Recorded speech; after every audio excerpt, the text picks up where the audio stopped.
Welcome to my story time by mybooksummary.com. Get ready for quick wisdom of countless stories and explore.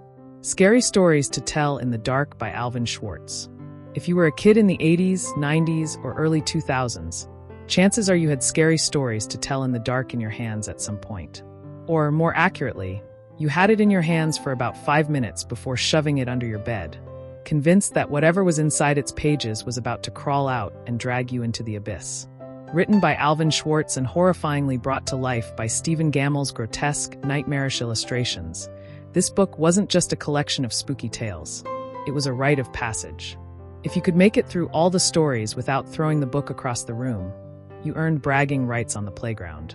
And if you read it at a sleepover, well, congratulations, you just guaranteed nobody was getting a wink of sleep. But Scary Stories to Tell in the Dark wasn't just some silly book of ghost stories. No. It was legendary. It had a way of slithering into your brain, planting seeds of fear, and making you question every shadow in your room. And if you think that's an exaggeration, you probably never saw The Red Spot or Harold as a kid. Let's take a deep dive into this masterpiece of childhood terror. The stories, the nightmares, and the sheer, unrelenting horror of those illustrations. The stories, the perfect blend of folk horror and urban legends. What made Scary Stories to Tell in the Dark so terrifying? It wasn't just that the stories were scary, but that they felt real. Many of them were based on actual folklore, urban legends, and campfire tales. Stories passed down through generations to keep kids in line or just to scare the living daylights out of them. Here are a few that truly earned their place in the Hall of Childhood Trauma. 1. The Big Toe, the story that made you scared of soup. This tale starts innocently enough. A boy finds a big toe in the ground, yanks it out, which, let's be honest, is mistake number 1, and brings it home. His family, being either horrifyingly practical or just completely unbothered by logic, cooks the toe into a soup and eats it. Now, that alone is nightmare fuel. But the real horror begins when the boy is lying in bed, and a ghostly voice starts whispering, "Where's my big toe?" As the voice gets closer and closer, the boy soon realizes that the owner of the toe is coming back for it. And let's just say the ending isn't exactly reassuring. The moral? If you find a severed body part in the ground, leave it there. 2. Harold, the nightmare that kept farm boys awake. This is it. The worst one. The story that single-handedly made people swear off scarecrows forever.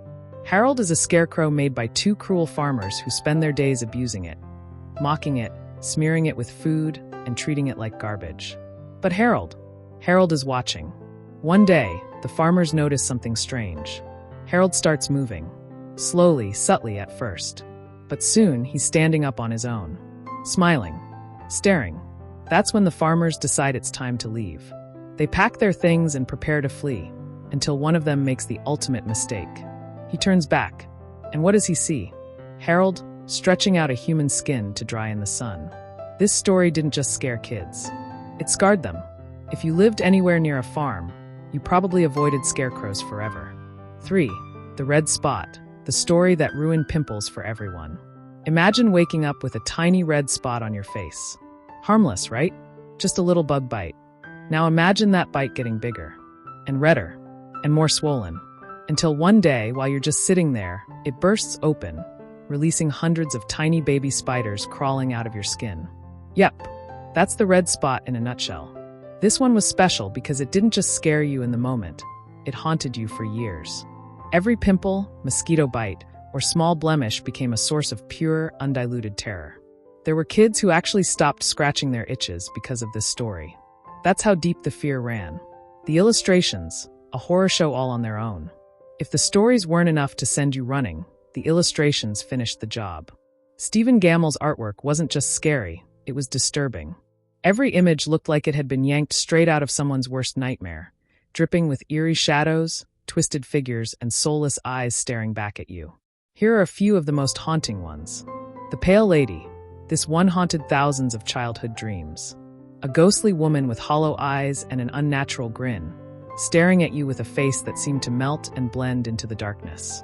Harold. If you thought the story was bad, the illustration was worse. A scarecrow with sagging skin, empty eyes, and a smirk that suggested he knew exactly what he was about to do to you. The Haunted House. A grotesque, skeletal woman with sunken, soulless eyes and a grin that felt way too personal for comfort. These weren't just drawings, they were nightmares frozen on paper. Kids would stare at the book, trying to build up the courage to turn the page, knowing full well that the next image might be even worse. And yet, we couldn't look away. Why scary stories to tell in the dark still haunts us today? So why, after all these years, does this book still hold such a terrifying grip on us? Why do adults, decades later, still talk about Harold like he's waiting for them in a dark alley? The answer is simple.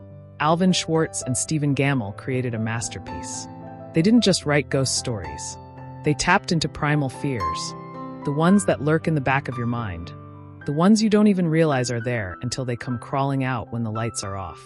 The book also captured the magic of storytelling.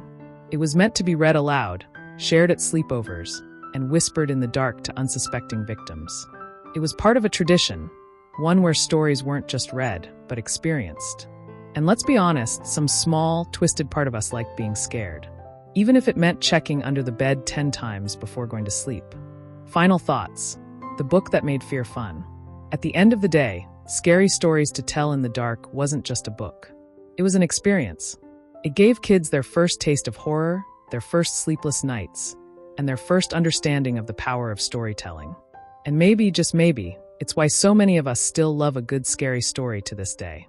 So if you ever find yourself in a dimly lit room, with a group of friends gathered around, take a deep breath, open up Scary Stories to Tell in the Dark, and whisper those fateful words.